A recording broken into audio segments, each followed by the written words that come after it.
As I live and breathe, what is going on, guys? Welcome back to our weekly fantasy football show where we go off of all the craziness that's going on in fantasy, as well as talk about some of the games from, of course, the week previous and predict the new week. However, things were a little bit different, ladies and gentlemen, this week. Mr. J, unfortunately, is not able to join us. I'm pretty sure he has an interview with the New York Jets being their offensive coordinator, and we're wishing him the best in his job for that. So it's not going to be as in depth as usual shows, but I figured have a little fun, talk 15 minutes. You know, I got my nice little party cup. Figure we have a nice little chat, you, me, in the chat, and of course, you could always watch this every Friday at 6:30 on YouTube, on Twitch, and of course on the Facebook. So subscribe, follow, like, drop a comment, let us know what's up. Fantasy trades, what have you, if your team is doing good, because you all know that I'm going to talk to you about the Saints, talk to you about a lot of things. So let's just jump into it right now and go into the games of the week. So of course, I was all proud because I got to tell Mr. J that we were going to talk about Thursday's game. But let's go with the Patriots beating the Colts 26-13. To 3, excuse me. Let me just say that. Very interesting. It's going to be interesting to see how this division is shaping up because earlier in the year, we were talking about how, obviously the NFC East were going to be the Bills and the the AFC East was going to be the Bills, and the NFC East was going to be probably like Dallas. And right now we have an undefeated Eagles team, craziness going, but this AFC East is absolutely insane right now. Absolutely insane. There's a lot of big playmakers, and we're going to get into that, talking to you about what happened, especially, but the Patriots winning, definitely keeping them in the fold in this division. That's already a stacked up division, let me tell you. Let's move into the Packers losing to the Lions. I don't have Mr. J here to, criticize me here, but all I'm going to say on this is, it shows what I've been proven all along, that Aaron Rodgers is, years ago, yes, Aaron Rodgers was an absolutely fantastic quarterback. I'm not arguing his credentials from years ago. I'm arguing his credentials of this year, last year. Yes, he was MVP last year. Kudos to you, sir. But what I'm talking to you about is you have no receivers and you're whining. You lost Devontae Adams.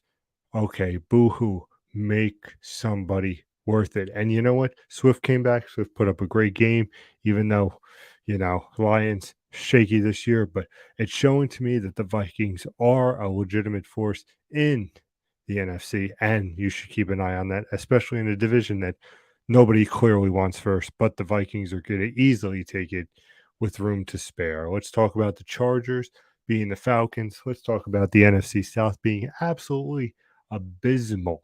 I mean, no team here wants to be in first. Saints fan included, you know me, but nobody wants it in this division. It's literally going to be an under 500 team making the playoffs, and we're not even going to get out of the first round. Anybody in the NFC South, Tom Brady, I don't care. Like, it doesn't matter. Everybody's playing like shit, and it shows. Falcons supposed to be the number one team, loses to the Chargers. You hate to see it, in your division, but you really, really don't. So let's move on to the Jets beating the Bills. This was huge because a lot of people going in, but I will give Mr. J his thoughts. He did say that the Jets could upset the Bills, and they did. But I wouldn't say upset because we've talked about it week after week on this show that the Jets defense is where it's at, and that's where you want to be with this Jets team and being a legitimate force on this team. I can't stress that anymore because when you're such a powerhouse of a team, then it just booms for your division. And this division is something to keep an eye on right now because, ladies and gentlemen, every team is looking great. Every team is fantastic. I mean, I can't wait to see what comes out of the AFC East. Moving on, we have the Vikings beating Washington. The only team in the NFC East that's really not doing much, but Heineke at quarterback. We love that Heineke McLaurin combination. We always talk about how he plays better with Heineke, but Vikings just looking too strong, too powerful, and the Vikings coming away with the win. Not surprising there. I believe they only have one loss, so I mean, definitely, if it wasn't for the Eagles, who knows if the Vikings would be in first indeed. Bengals beating the Panthers. Let's face it, this Panthers team had a good first week without McCaffrey, but business as usual when it comes to Carolina. Uh, Looking absolutely atrocious in this game, and it was fun for Um, Mr. Bengal, Cincinnati Bengal Joe Mixon hitting 5 touchdowns. It's absolutely insane. Bengals putting in the stomp, but not consistent. I'm gonna say it on the show, like we've been talking. They haven't been as consistent as I think me and Mr. J have wanted, and they gotta show that they were the team of the AFC championship game, the winners going on to the Super. Like, it's just come on, man. Like, show why you were there. You didn't lose that much. Let's talk about Jacksonville losing or winning against Las Vegas. Las Vegas, what's going on, man? Um, we get into it. I mean, you're Hunter Renfro now on the IR, hurting them. Um, Las Vegas got shut out the week before by the Saints, which no team should be shut out by the Saints right now, and that's coming from a Saints fan, ladies and gentlemen. It's just absolutely atrocious. The Raiders need to figure out what's going on. Is Derek Carr the answer? I don't know, but if they can't figure something out over there, it's fine. It's time to check it in. I mean, what can I say? Dolphins beating the Bears. Let me talk to you about this game. I mean, Waddle, Hill did their thing, each having a touchdown, Tua doing their thing, still being undefeated when actually playing as quarterback or not going to the hospital, as in that uh, horrible hit week, I think 3. But Miami's still looking good. I talk about this AFC. They're at East. They're going to keep climbing. I think between Waddle and Hill, it's absolutely something to watch. Bears, I hate to see a loss at home, put up a fight, but nowhere going to beat this high, intense offense that Miami is bringing right now. When we say Geno Smith, I played him this weekend, last week in fantasy. It paid off because goddamn Russell Wilson sucks. But Seattle picking up the win against Arizona. Geno Smith giving about 20 fantasy points. I'm not saying that he's the one to play every week, but I'm saying when you really have somebody who's been very consistent and showing their desire to play, you got to look at Geno Smith. I mean, Metcalf, Lockett having a game. I mean, I think Seattle, not a lot of people are talking about it. And I want to say it first. I don't know what Jay would say. I'm thinking, he would agree, but what's he going to say? Because he ain't here. I'm thinking that Seattle is definitely that undercard that might sneak up on a couple people. Geno Smith and Pete Carroll got a good thing over there in Seattle, and I want to see it out. And hopefully, I've always been a fan of them, so it's good to see. Tampa Bay beating the Rams. Good God, what happened to this Rams team? I mean, when you have a terrible Tampa Bay Tom Brady, where I didn't play Tom Brady as well because I decided to bench him for Aaron Rodgers. A similar mistake, because when you have two old ass men who are praised, and you finally take them in fantasy, and then they the job. The Rams need to get their shit together. They are Super Bowl champions, and it's not seeing who's your running back, Henderson. Like, come on, give him the touches. Cooper Kupp's gonna get his passes. Like, what are you doing over there? Tom Brady, thank God, you fourth quarter miracle, 55th time in your career. Good for you, buddy. Proud of you, but you haven't been showing why you should be the dominant winner in the NFC South. But really, nobody is. I mean, Carolina can still fucking win. Who knows? Chiefs not upsetting the Titans, but Chiefs winning, but home field advantage. We always talk about it. And, Mahomes going to light it up. Very unfortunate for Chief fans that Travis Kelce did not get a touchdown. He got some yardage, but you also want to see that touchdown. You want to see that greatness. What wasn't greatness is our final week game of the day is the Rams and the Saints. Of course, the Ravens and the Saints. Excuse me, Ravens beating the Saints. And there shouldn't be a fucking surprise there. The Saints are absolutely in tears after Michael Thomas, broke his toenail and had to be placed on the IR.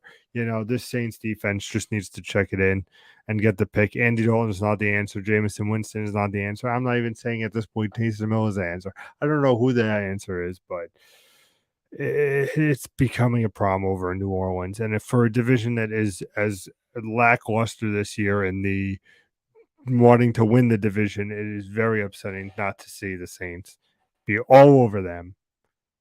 I never thought I'd say it, but I want Jameis Winston back. So let's move on to the final yesterday's game where the Panthers beating Atlanta. Now let's just talk about this. We had a couple weeks ago where this game was for first place, and now this game was just atrocious to watch. Can we talk about this? The Panthers are about to become first. Like nobody knows what's going on in the NFC South, and it's absolutely ridiculous. And I do not enjoy it at all. But those are all the reviews so far. So let's get into week 10 and some of the fun fantasy ideas where we have the Seahawks taking on the Bucks. Now this game excites me. Let me tell you why. First of all, it's in London, which it's going to be atrocious because it's in London. But you have an old man who is atrocious right now. Tom Brady is not playing to his capability. Now, he's the greatest of all time. I'm not saying he's not. But as of this year, with everything going on, I understand you got a divorce. Like, I'm not saying that's playing into it, but I am saying that, come on, guys. Like, man's got a lot going on. He's trying to focus up. Bucks really been suffering this year. But what's not been suffering is you think Seattle, after this Russell Wilson trade, you think it would be terrible. But no. Geno Smith has come in and shown why he was the quarterback all those years ago that was promised. I'm very happy in Seattle. I said it earlier in their results. But I really hope Seattle wins, not because, it's Tampa Bay is in my division. We're not going to talk about that.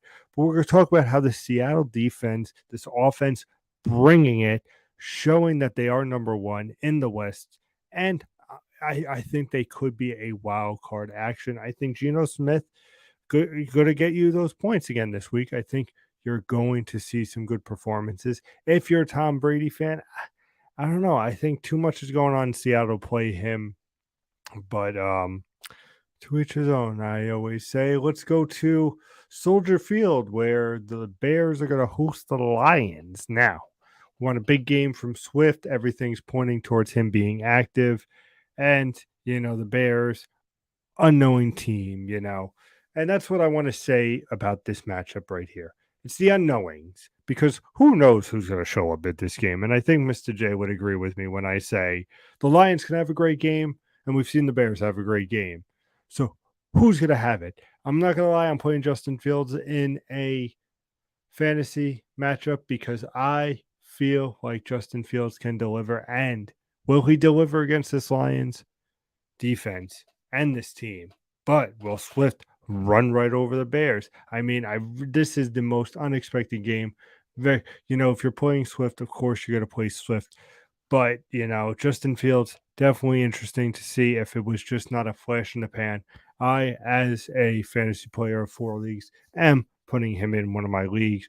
Granted, you're looking at a 7th place team trying to make a place for the push-off, so keep that in mind. But you should also keep in mind is the slaughter that Miami is going to do to the Cleveland Browns come Sunday, because I think nobody's going to be stopping this Dolphins team, especially when they look just so damn good with Waddle at receiving, at Hill, and Tua just finding that rhythm.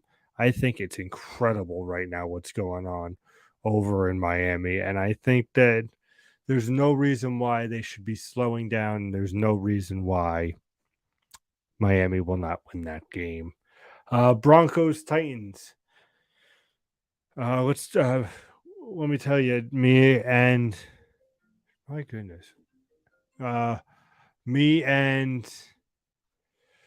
Jay have been talking about this Titans team. They know what to stick with. They stick with King Henry, that running gun game, ground pound, what you call it. That's what they're delivering. And this Broncos team doesn't know where they are half the time. This Russell Wilson trade we keep talking has not been working out. who the hell knows what's going on over in fucking Denver. It's absolutely incredible to see something, and I give shit about Aaron Rodgers, and I hope Jay is watching or he watches the VOD or, you know, I, I give shit about Aaron Rodgers. I'm not saying that I don't. But, I'm starting to give shit now to Russell Wilson because he isn't that quarterback of yesteryear. He was good in the day, but now with age has not been graceful. No good team. I think Aaron Rodgers might have been different if he went somewhere besides Green Bay. We're going to Denver. You had Sutton, you have Jury, you have these offensive weapons and you're not making anything happen. Russell Wilson really hurting. But in terms of that, the also what has to be addressed is this Titans line. Hurt, banged up, 5 of the starters are out. So you come to the path where are you going to be playing some Russell Wilson this week and seeing if you can get that last bit of juice out of him? Or is it truly set for Mr. Russell Wilson this season in fantasy owners' eyes? Let's talk about a potential Super Bowl matchup. Yeah, I said Super Bowl, ladies and gentlemen. I'm talking about the Vikings going to Buffalo. Now, this game is going to be nuts, man. Let me tell you, because the Vikings, arguably, besides the undefeated Eagles, I understand you, Philadelphia. Don't be hating on me. But the Vikings have looked impeccable. Only one loss. They have weapons. They have Dalvin Cook. They have Thielen as the veteran wide receiver. Jefferson as their top receiver. Kirk Cousins playing. It's a year where he wants to get paid, so he wants to pay. And they're looking like that team that is a wrecking force. On the other side, you have the Buffalo Bills. You have good old Josh Allen, who still has not practiced. Are we concerned if you're Buffalo? Maybe you just are, even though you have Stephon Diggs, that wide receiver threat and other weapons in the backfield. Good God, you have Singletary, you have Wilson, you have a whole little cavalcade. Figure out what you're doing over there, Buffalo. But honestly, I think this might be a tight 35-32 matchup. And I can't even tell you who would win. I think Bills, just because home. We talk about that home field advantage. I give them a field goal at home. But I think this is going to be the game of the week to watch, ladies and gentlemen. If you are a football fan, you're going to be seeing if Josh Allen plays, I think this is going to be an incredible matchup. So make sure, as the fantasy owner, you are looking to make sure Josh Allen is indeed playing. Texans go into MetLife to face the Giants. Now, you could be saying the Giants are remember of yesteryear where they suck. And they may indeed the witching hour might be over for them. But this is a good way to show it is not. Houston, not a good team. Like, that's just facts of the matter. They're just not a good team. So can the Giants show that maybe it was just a little bit of a misstep? They're back on the horse.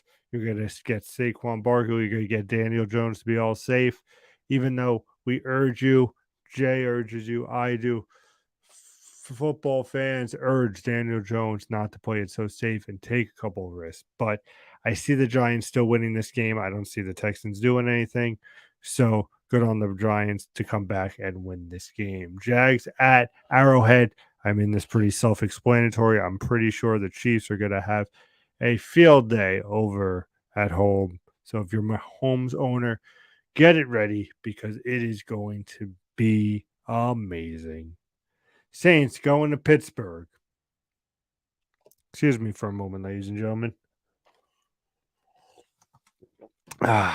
Saints at Pittsburgh. So you could be thinking, man, hey, maybe you guys will win. Good God, I hope we don't. But I think this game is honestly just nothing. Like Pride, the Saints could still be playing for first. I'm not saying they can't, but with the core that we're at right now, it's nothing happening. Over in Pittsburgh, Harris, your only weapon now. You're looking like a lackluster Tennessee Titans. Figure out what's going on there. Get your fantasy points to some owners. I think this is going to be a very sloppy game. I think this game is maybe going to be 17-9. And I'm going to say Saints, but for all time's sake, just pretend like Jay's here. The Saints are going to win 14,000 to 2. Let's talk about the Colts and the Raiders in another oh my god matchup. Let's say what's going to happen here. Raiders, you've been shut out 2 weeks ago. You lost last week. Are you coming back? Colts, what are you doing? Are you? There's so many issues with these teams. They need to figure out who they are, what they are. I think this is a good way for obviously Las Vegas to bring the heat and show that maybe Devontae Adams could have a good fantasy point week. I think in total he's maybe been like 10 total, and you don't want that in your fantasy. I mean, I checked just earlier, and we're going to get to it soon, but McCaffrey already projected over 21 is absolutely insane. We love to see it. And we're going to love to see that Derek Carr could still make something happen over in Las Vegas. I think they will. Colts, I just don't know if they know what's happening over there in Indianapolis, and it's upsetting to see. It quite is. But the Raiders, I think, will win this game 24-10. We got Arizona going to the Rams in another game where what's going to happen? We've talked about it on this show many of times. Kyler Murray, mid-tier quarterback. That's just facts. He's a mid-tier quarterback, and Stafford and the Rams are playing like a mid-tier team, not your Super Bowl winning team. You have Cooper Kupp; he gets the receiving yards. But when I'm telling you that the Rams need to pick it up, especially in a division. Jay, jump it in the comments. We appreciate it. Hopefully everything going right. He's saying Kyler Murray, of course, on the bottom tier. But absolutely, it's got to be said that Kyler Murray has just not been showing up, and especially this division that's very, very competitive, especially with the trade with McCaffrey going to San Fran. You have the Rams. You also have Geno Smith and that beautiful working out system that we talked earlier in the show. I mean, I think that the Rams, especially at home, have to set a tone. And no offense, Kyler Murray is that guy to show it off and show, hey, we are the Super Bowl winners of last year, and we are still going to make a statement. If you're a Kyler Murray owner and you're debating on playing projected for 20, it's tough because I could see what you're saying with how this Rams team has been looking. You have the weapons in Hopkins, but like I said, I think this is the Rams' way to come back and win. Uh, so it's just the bathroom, ladies and gentlemen. So it's a good trade off. We love to see that. Love to see that. But we will love absolutely see, ladies and gentlemen. You all know I'm going to say it is the Cowboys going to massacre Green Bay Packers and show again that Aaron Rodgers at home, away, doesn't matter, is not the Aaron Rodgers of yesteryear and should just hang up the boots because he's got nobody. And the Cowboys do have something to play for. Let's not forget the Eagles still undefeated, and we're going to get to their matchup in just a minute. But them facing the Commanders, pretty sure they're going to stay undefeated. Just going to go on a limb. So it is Dallas's time to show up. Lamb and putting in work, projected for 14 points. Love to see and want to play it, especially against this Green Bay team who doesn't really have a wide receiver one. You can argue that Lazar is. They are both healthy as of today. No shock there, but Green Bay has to figure out what's going on. And they're home, which is great. But I just think this Dallas has way more to play for, way more on the stakes, especially with New York and Giants having that easy matchup against Houston. I mean, it is Dallas's time to shine. So I would expect that Dallas brings all weapons on front, 35-21. Dallas for that one for me. We move on to the Chargers, 49ers. 49ers are at home. I can't stress about this play, McCaffrey. You obviously should, but McCaffrey's just been so solid on San Fran. Going off a losing team of Carolina is absolutely terrible, but he has been finding a quite fine home over in San Francisco. So we'd love to see it. What we don't love to see is Debo not getting the touches that fantasy owners want. So Debo, make yourself, available. I know McCaffrey want to be a big dog. But I think this Chargers offense and defense is a good way to check how McCaffrey and Debo jive. I do think that being at home, of course, 49ers advantage. We love to see it, and they will get the win against the Chargers because the Chargers need to figure out their identity. We've talked about it. And for the final game, even though it's not much to talk about, it is the Washington Commanders versus the undefeated Eagles. Do the Eagles stay undefeated? Absolutely, ladies and gentlemen, they're going to stay undefeated. We've talked about how the AFC East in the beginning of the show and the NFC East is very competitive, and it shows. The Dallas Cowboys have an easy matchup. Yes, I say easy. It may be home in Green Bay, but it's not the Green Bay Packers. You remember, ladies and gentlemen. And of course, you have a little bit harder of a matchup too. Houston going against Giants. So you hypothetically see those two wins. So if you are the Eagles, you have to fly right. You have to stay on track. And a division win, huge. And this Washington team, even though you got that Heineke, McLaurin, Love, will not be enough for this Eagles team that in the beginning of this season, none would think would be the only undefeated team and the only team that really has just been putting up a good showing every week. So hopefully, ladies and gentlemen, I put up a good showing for you this week. Of course, Mr. J sends his regards. He will be back next week, next Friday, of course. Same time, 6:30 Pacific time. Pacific time, my goodness, Eastern Standard Time. I feel like I'm in California because I've been talking about the 49ers and McCaffrey. I'm really hopeful on McCaffrey because, that'd be nice in fantasy to actually win a league. But I digress, ladies and gentlemen. I'm going off topic here. Thank you so much for watching. Of course, remember, YouTube, Twitch, Facebook, we're all on there. Like, follow, subscribe. If you have any questions, shoot it to Mr. J or Mr. Improv Pete's Twitter, and we'll be able to get back to you guys. Thank you so much for watching. We do Mr. J. Give you peace. I appreciate you all. Thank you. Have a great night.